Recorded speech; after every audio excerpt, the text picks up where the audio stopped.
Bem-vindos à nossa análise. Hoje, vamos abordar um tema que mistura cinema, vida acadêmica e, bom, tensões sociais bem atuais, né? O nosso ponto de partida é aquele filme Deus Não Está Morto, de 2014, e também um incidente mais recente, lá na Universidade Federal do Rio Grande do Sul, a UFRGS. Envolveu um grupo evangélico, o Aviva Universitário. Basicamente, eles tentaram fazer um culto lá, sem autorização, a reitoria barrou, falando da laicidade da instituição, quer dizer, aquele princípio de neutralidade religiosa, né? E, bom, a reação do grupo foi logo dizer que era perseguição religiosa. Exato. E é daí que surge a nossa questão central aqui. Será que esse filme, Deus Não Está Morto, ele de fato espelha uma hostilidade que está crescendo contra evangélicos, seja na academia, seja em outros espaços públicos, como alguns leram o caso da UFRGS? Ou, por outro lado, será que o filme acaba promovendo, reforçando uma narrativa meio distorcida, sabe? Aquela coisa do complexo de perseguição, que talvez, no fundo, sirva para outras coisas, outros objetivos ideológicos, ou mesmo para fortalecer a identidade do grupo. Olha, a minha perspectiva é que o filme, ele é ficção, claro, mas ele consegue sim capturar, ou pelo menos ecoar, tensões que são reais. E também uma percepção de hostilidade cultural que alguns grupos evangélicos sentem mesmo, sabe? Quando circulam em ambientes mais seculares, como as universidades. O que aconteceu na URGS, para mim, pode ser visto sim como um exemplo de como essa leitura de estamos sendo perseguidos aparece na prática. Já eu vou argumentar que o filme é, na verdade, uma caricatura bem prejudicial, que não só distorce como funciona um ambiente acadêmico de verdade, mas que também acaba alimentando, de forma ativa até, um complexo de perseguição que, muitas vezes, não tem muito fundamento na realidade. Eu penso que casos como o da URGS são, na essência, conflitos sobre regras, né? Sobre como usar o espaço público, sobre a defesa da laicidade, não são necessariamente prova de uma perseguição religiosa organizada, sistêmica. Então, começando aqui pela minha posição, eu diria que Deus não está morto, tá? Com todos os exageros dramáticos que tem. Ele consegue sim tocar num sentimento que é real, um desconforto. Não é tão raro assim a gente ouvir relatos de evangélicos que se sentem meio deslocados ou até um pouco pressionados em certos ambientes seculares. Vamos pegar o FRS de novo. O pessoal do Aviva Universitário, eles não só se sentiram injustiçados quando o culto foi negado. A reação deles foi imediata. Enquadrar aquilo como perseguição religiosa. A forma como se mobilizaram rápido, distribuíram panfletos falando em resgata-se a universidade, né, de supostos pecados. Tudo isso, para mim, sugere que já existia ali uma sensibilidade, uma predisposição a ver antagonismo. E a comparação que fizeram com a festa lá, em Fernunho da Letras, que eles acharam provocativa e que foi permitida, isso só reforçou para eles a ideia de tratamento desigual. Não importa muito qual era a intenção da reitoria, se era só aplicar a regra da laicidade. Isso me lembra, sabe, algumas discussões sobre como a cultura predominante nas universidades, que é mais secular, pode sim, mesmo sem querer discriminar, criar um clima que é percebido como hostil por grupos religiosos minoritários. Aquele caso do Francis Collins, né? Um cientista super renomado que só falou abertamente da fé dele quando já estava no topo da carreira. Isso mostra um pouco esse receio. E as tensões culturais mais gerais que o Pincelli menciona acabam alimentando essa sensação de estar meio à margem, né? Algo que o filme, do jeito dele, explora e que, claro, encontra eco numa parte do público. Entendo essa questão da percepção, sim. Mas olha, usar Deus não está morto como, sei lá, um reflexo fiel da realidade ou como evidência disso, me parece um salto um pouco grande, né? A gente está falando de um filme que, vamos ser sinceros, foi massacrado pela crítica, notas baixíssimas no Rotten Tomatoes, tipo 13%, Metacritic com 16 de 100. Isso não é à toa, né? As críticas apontam sempre para o uso de estereótipos muito grosseiros, a universidade como uma fábrica de ateus, sabe? O professor ateu que é um vilão de uma nota só, movido por um trauma pessoal. O Scott Foundas, da Variety, foi bem direto. Diz que o filme era tão sutil quanto uma pilha de bíblias caindo na sua cabeça. O Jorge Guerra Pires, que analisou o filme a fundo, ele coloca como um exemplo claro do que ele chama de complexo de perseguição cristã. Ele descreve o filme como ficção ideológica, pura propaganda que busca mais dar um conforto emocional para o grupo do que ter um debate intelectual honesto. Nesse sentido, o episódio da UFRGS me parece ilustrar não a precisão do filme, mas sim como a narrativa do filme é aplicada a um conflito real.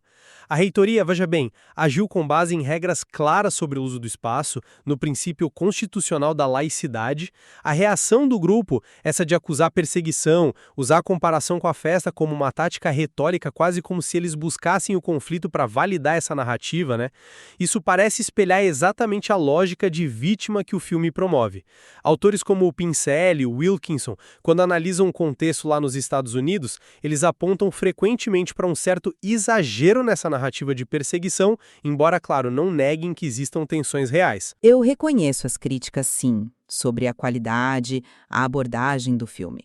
Mas, voltando lá para o conflito na UFRGS, como é que a gente pode simplesmente descartar a percepção do grupo para eles colocar lado a lado a proibição do culto deles e a permissão de uma festa com uma estética que eles acharam ofensiva, a tal infernúnio das letras com referência a Satanás, cabaré, essas coisas?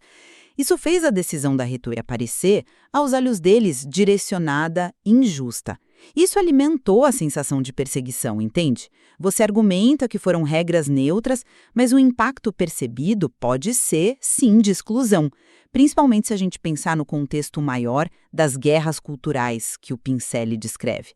A aplicação rigorosa da laicidade, mesmo que correta do ponto de vista da lei, ela pode ser vivida de um jeito muito diferente por grupos que já se sentem meio acuados. Aquela experiência subjetiva de hostilidade em ambientes céticos que a Elaine Ecklund documentou lá entre cientistas religiosos, isso não é algo inventado. Será que a gente pode mesmo reduzir a reação do grupo Aviva só a uma tática retórica? Ignorar a possibilidade de que eles interpretaram genuinamente a situação como hostil, uma interpretação moldada pelas experiências e pela identidade do grupo deles? Olha, eu entendo a importância da percepção subjetiva, claro, mas a gente não pode deixar que ela se sobreponha totalmente às regras que existem para a convivência num espaço que é público, que é plural, como uma universidade federal. A URGS tem o dever, de garantir a laicidade. E a laicidade protege todo mundo, inclusive os próprios grupos religiosos, porque impede que o espaço público seja tomado por uma visão só. A comparação com a festa Infernunho me parece muito, como sugerem as análises, uma manobra para criar uma falsa equivalência, para pintar a universidade como parcial. A questão central ali não era a fé em si, mas sim a tentativa de fazer um ato de proselitismo religioso, um culto, num local e num formato que não eram adequados, sem autorização, e a insistência nisso. O Guerra Pires interpreta a situação na URGS justamente como um embate sobre o respeito às regras da instituição. E aqui entra um ponto interessante que o filme também toca. Essa insistência do grupo, com aquele discurso de levantar um altar, será que isso não pode ser visto também como parte de um movimento maior, de certos grupos evangélicos buscando mais visibilidade, mais influência em espaços que tradicionalmente são seculares, desafiando um pouco os limites da laicidade? O filme, com aquele drama de cartas marcadas, como disse o John Muderig, ele simplifica demais esses conflitos que são complexos. Muitas vezes o que se pinta como perseguição é, na verdade, ou aplicação de regras neutras ou um choque mais profundo, um choque epistemológico, sabe? A tensão entre formas de conhecer baseadas na fé religiosa versus aquelas da razão secular ou científica.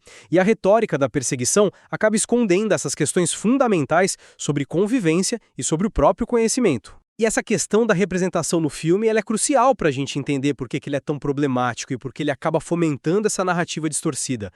Pega o professor Hedson, o ateu lá, interpretado pelo Kevin Sorbo. É uma caricatura pura, arrogante, intelectualmente raso naqueles debates, e no final a gente descobre que o ateísmo dele vem de um trauma de infância porque a mãe morreu. Isso não tem nada a ver com a diversidade do ateísmo, nem com a complexidade do ambiente acadêmico real. É um espantalho, como o Gerson e o Guerra Pires apontam, feito para ser derrotado fácil. Pior ainda é como o filme joga lá uma lista de pensadores ateus. Foucault, Chomsky, Mill, Santayana, Hume, uma salada que mistura ateu, agnóstico, cético, crítico social. É uma generalização totalmente imprecisa que, como o Guerra Pires detalha bem, serve só para reforçar a ideia de um inimigo único, monolítico. Os próprios debates são encenação totalmente irreal. O Guerra Pires observa que o crente fala o tempo todo e o ateu nunca fala de um jeito que convença. Até a provocação inicial do professor, pedir para escrever em Deus está morto, que, olha, em filosofia poderia ser uma ferramenta pedagógica normal, é retratada como um abuso. Não é uma representação honesta, né? Concordo que a representação é caricatural, sim. O professor é um estereótipo, não tem como defender a precisão factual do filme nisso aí. Mas eu me pergunto se a gente não pode, talvez, olhar um pouco além da caricatura e reconhecer que ela pode, de alguma forma, tocar em experiências ou percepções que são reais. Arquétipos, mesmo quando são exagerados, às vezes eles ressoam porque simplificam medos, sentimentos que já existem. Será que a figura do professor arrogante não ecoa, talvez, experiências pontuais de alunos que se sentiram intimidados por um ceticismo que eles perceberam como agressivo em sala de aula? O próprio Guerra Pires, em outro texto, ele nota a relação comum entre ego e professores, né? O ponto não seria justificar o filme, mas tentar entender por que ele conecta com o público. E o sucesso de bilheteria, a gente não pode negar, quase 65 milhões de dólares, com um orçamento minúsculo de 2 milhões. Isso tem que significar alguma coisa, né? Mesmo sendo detonado pela crítica, o filme claramente achou uma audiência que se identificou com a mensagem dele. Ele foi inspirado, dizem, por casos judiciais reais, pelo livro do Rice Brooks. Isso sugere que ele se conecta, mesmo que de um jeito meio torto, meio dramatizado, com ansiedades e tensões que existem na sociedade sobre qual é o lugar da fé no mundo secular. Será que o sucesso do filme não indica justamente que ele dá voz a uma percepção de, sei lá, cerco cultural? Mesmo que essa percepção seja, como você argumenta, inflada ou distorcida? Mas é exatamente aí que está o perigo e a função dessa narrativa do complexo de perseguição evangélico. Um conceito que o Guerra Pires, o Pincelli, o Wilkinson e outros analisam bem. Deus não está morto não é só um reflexo passivo disso, ele é um agente ativo na construção e na disseminação dessa narrativa. O Pincelli mapeia as raízes disso, tem elementos teológicos que valorizam o sofrimento, uma certa nostalgia pelo martírio que existe em algumas subculturas evangélicas. Lembra do movimento Jesus Freak ou daquela ficção Left Behind? E, o que é crucial, a instrumentalização dessas sensibilidades por setores da mídia, por organizações conservadoras. O Pincelli argumenta que essa narrativa pode levar a uma fetichização do sofrimento, onde a identidade do grupo passa a se definir pela vitimização. E isso é profundamente contraprodutivo. Além de minar a credibilidade na hora de lutar contra discriminações que são reais, cria uma mentalidade de confronto o tempo todo. O Guerra Pires diz que o filme oferece um duplo conforto: a ilusão de ser moralmente superior aos outros e, ao mesmo tempo, a autopiedade da vítima que ninguém entende. Isso impede um diálogo honesto sobre as diferenças, sobre como a gente pode conviver na pluralidade. Quando qualquer aplicação de uma regra neutra, como aconteceu na UFRGS, é imediatamente chamada de perseguição, como é que a gente vai ter uma conversa racional sobre laicidade ou sobre os limites da manifestação religiosa no espaço público? Eu fico um pouco hesitante com esse termo complexo, sabe? Porque ele pode soar meio como se a gente estivesse diagnosticando ou diminuindo preocupações que, em certos casos, podem sim ter alguma base. Eu concordo que existe exagero, que existe instrumentalização, o Pincelli mostra isso muito bem, mas a gente não pode ignorar que a percepção de um ambiente hostil é uma experiência subjetiva real para muita gente. Os estudos da Eklund com os cientistas evangélicos mostram isso. Um medo concreto de serem vistos com desdém, de terem a racionalidade questionada. O próprio Pincelli, apesar de ser crítico dessa narrativa de perseguição lá nos Estados Unidos, ele admite que a preocupação com possíveis restrições futuras à liberdade religiosa não é de todo infundada. E ele reconhece que existem tensões reais, sim, ligadas a mudanças culturais, políticas, direitos LGBTQIA+, bioética, essas coisas. Nesse contexto, talvez o filme, com todas as falhas óbvias que tem, funcione como um jeito de expressar essas ansiedades. Será que, ao rotular tudo muito rápido como complexo de perseguição, A gente não corre o risco de invalidar o desconforto genuíno que alguns indivíduos e grupos sentem ao navegar por um mundo secular que, às vezes, parece mesmo não ter muito espaço para as convicções mais profundas deles? Bom, resumindo então a minha posição. Embora as críticas sobre a qualidade do filme e as simplificações de Deus Não Está Morto sejam justas, eu sustento que o filme toca sim num nervo exposto, num sentimento real de tensão, de incompreensão, que às vezes é percebido como hostilidade por parte de alguns evangélicos em ambientes seculares. A reação lá no incidente da URCS, onde a aplicação de regras de laicidade foi lida tão rapidamente como perseguição, para mim mostra como essa sensibilidade existe e pode ser ativada facilmente. E concluindo aqui da minha parte, eu reafirmo a minha visão de que Deus Não Está Morto oferece uma representação distorcida e, no fim das contas, prejudicial. Ele não só reflete, mas ele ativamente alimenta um complexo de perseguição que acaba obscurecendo a natureza real dos conflitos que muitas vezes estão ligados à aplicação de regras, à defesa necessária da laicidade, ou mesmo à divergência sobre como conhecemos o mundo, Divergências epistemológicas. Isso dificulta muito um diálogo construtivo. O caso da UFRGS, na minha opinião, não é uma validação do filme, mas sim um exemplo de como a narrativa que o filme popularizou pode ser usada para reinterpretar ações institucionais legítimas como se fossem ataques à fé.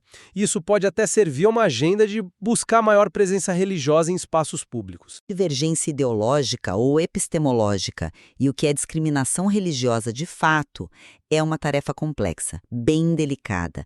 A linha pode ser muito tênue e as interpretações variam demais dependendo de quem está olhando. Sem dúvida.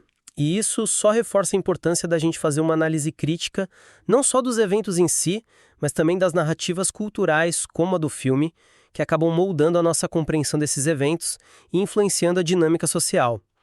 O jeito como a gente interpreta essas situações tem consequências reais, Exato. Considerar as diferentes perspectivas, a do grupo que se sente talvez marginalizado, a da instituição que está tentando aplicar princípios como a laicidade, a dos analistas que examinam essas narrativas, é fundamental para a gente tentar entender fenômenos complexos como o que aconteceu lá na UFRGS. E também o próprio apelo popular de um filme como Deus Não Está Morto, mesmo com todas as falhas que ele tem. Bom, esperamos que essa troca de ideias aqui, partindo desses materiais que a gente analisou, ajude numa reflexão um pouco mais aprofundada sobre esses desafios, da convivência entre fé e secularismo nos espaços públicos, nos espaços acadêmicos. Como sempre, a conclusão sobre qual perspectiva faz mais sentido, essa fica a cargo de quem nos ouve.